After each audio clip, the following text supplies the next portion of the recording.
Logan. Andrea Paula Espaliardo. Hi, my name is Sandra Dua. Hi, my name is Sikiela Enriquez. Hi, I'm Aaron Florence Tigortes. I'm Eliza Ramazarkon. What's up, though? From the top. Timberland.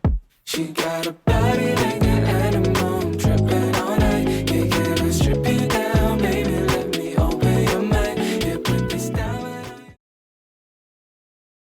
Okay na? Ayun, so, ano pong pangalan pala ni sir? Well, ang pangalan ko is Dan Gerso. So, may hinahanda lang po kaming 5 questions sa inyo. Pumunta po kami dito sa restaurant, or sa kainan po ninyo. Like, naghahanap po kasi kami ng Middle East na mga food or cuisine. So, ito po yung napili naming kainan. So, number 1 po na tanong is, ano po yung pangalan ng restaurant ninyo and kailan po siya naitayo? Well, this is a restaurant, Arabia Shawarma House, and na-establish po siya since September 2019, before pandemic. Next po is, ano po yung mga dishes na in-offer niyo po dito? Well, we offered biryani, chicken biryani and served with yogurt, and mixed kebab, butter chicken, chicken shawarma beef, and chicken kebab shawarma rice.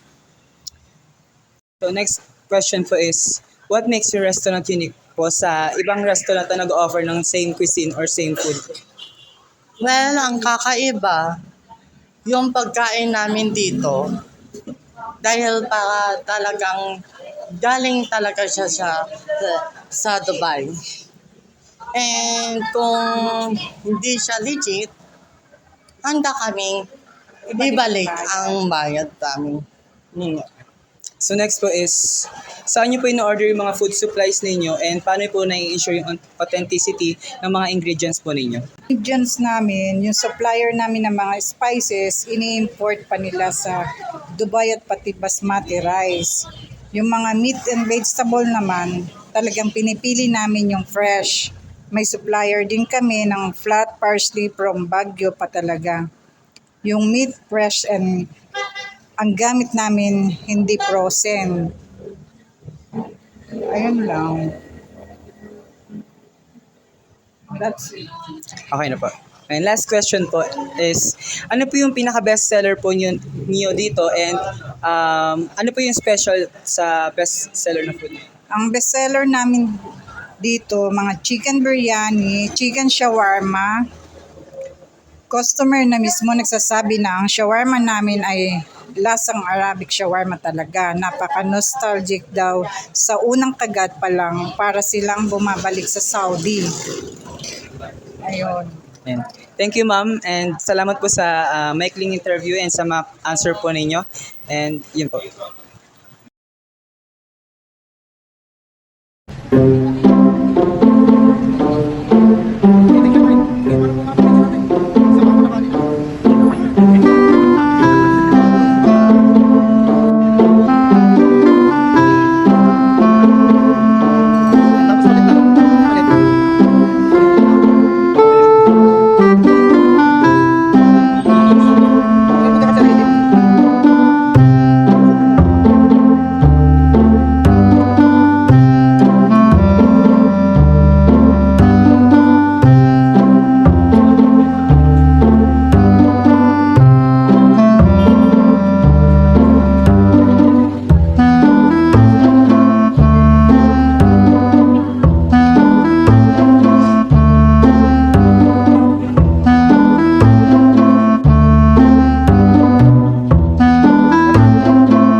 Dito sa may falafel wrap, yung falafel is made up of Oh, vegetable. So, kung titignan mo, hindi siya talaga totally meat.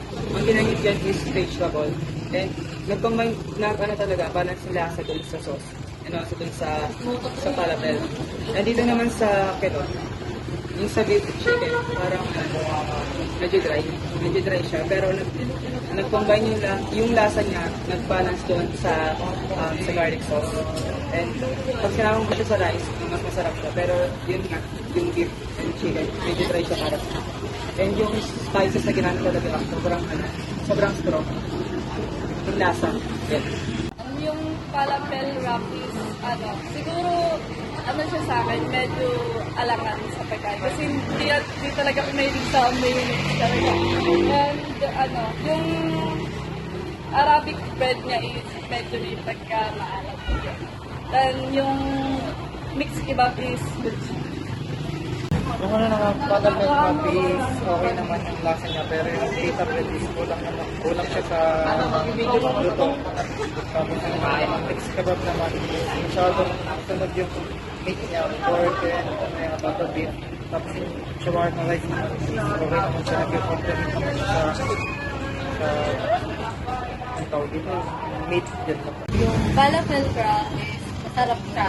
Kaso lang, maalat yung kulay pink. Then, yung pita niya, good sa matyakas, medyo matigas. Then, yung beef, for me, siya dry. Pero good sa. Then, yung mixed kebab, masarap siya, lalo na yung java rice. Falafel wrap po, yung vegetable ko, hindi ko gusto kasi parang dry siya na ewan. Pero yung pita niya masarap. And yung mixed kebab, okay po, good. Lasa siya sa shawarma rice. Sabi mo, mag-game na. 1, 2, 3, go! Itong mixed kebab, masarap siya. Kaso, hindi ko type yung lasa yung yun. Bekamet. Tapos yun, masarap naman siya.